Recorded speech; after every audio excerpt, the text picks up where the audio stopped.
ஒரு குழியில இப்போ இது பேர் என்னன்னு சொன்னா பல்லாங்குழி. ஒரு குழியில எத்தனை காயின் போடணும்? 5 காயின் போடணும். எப்படி விளையாடணும்னு ரொட்டீன் தெரியுமா?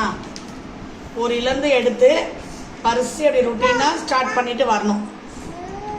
அதில் ஊடால 4 காய் ஒரு குழியில் இருந்துச்சுன்னா அது பேர் என்னது? பசு. பசுன்னா என்ன பண்ண? உனக்கு இப்போ காயில் இப்போ குழியில் பசு விழுந்துச்சுன்னா எடுத்து இதில் போட்டுக்கணும். புரியுதா? 4 காய் இருந்தால் மட்டும்தான் பசு. 5 காய் இருந்ததுன்னா அதை எடுத்து எடுத்து தொடர்ச்சியாக விளாண்டுக்கிட்டே வரணும். ஃபைனலில் வந்து ஓன்ட்டேருந்து இவ எத்தனை குழி கைப்பற்றுறாங்கிறத பார்க்கணும். இப்போ ஃபுல்லாக இருக்குது உனக்கு, கரெக்டா? இப்போ ஸ்டார்டிங்கில் ஃபுல்லாக இருக்குது. ஃபைனலில் வந்து 2 குழி கைப்பற்றிடுவான். ஒரு குழியாவது கைப்பற்றுவா. இங்கே கவனி மேடம், ஒரு குழியாக கைப்பற்றுவா, இல்லை 2 குழி கைப்பற்றுவான். அதுலேருந்து மீட்டுறது தான். ஓகேவாடா? புரிஞ்சிச்சா? ஸ்டார்ட் பண்ண சொல்லி கொடுத்துட்டே விளையாடு. எப்படி போடணும்? ஏதாவது ஒரு குழியிலிருந்து எடுத்து அதை என்ன பண்ணணும்? பகிர்ந்து கொடுக்கணும்.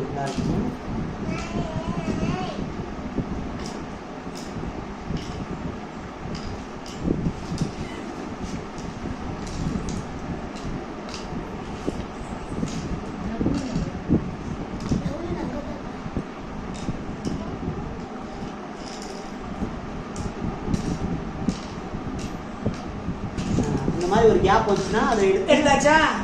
இப்போ ஒரு கேப் வந்து புரிஞ்சு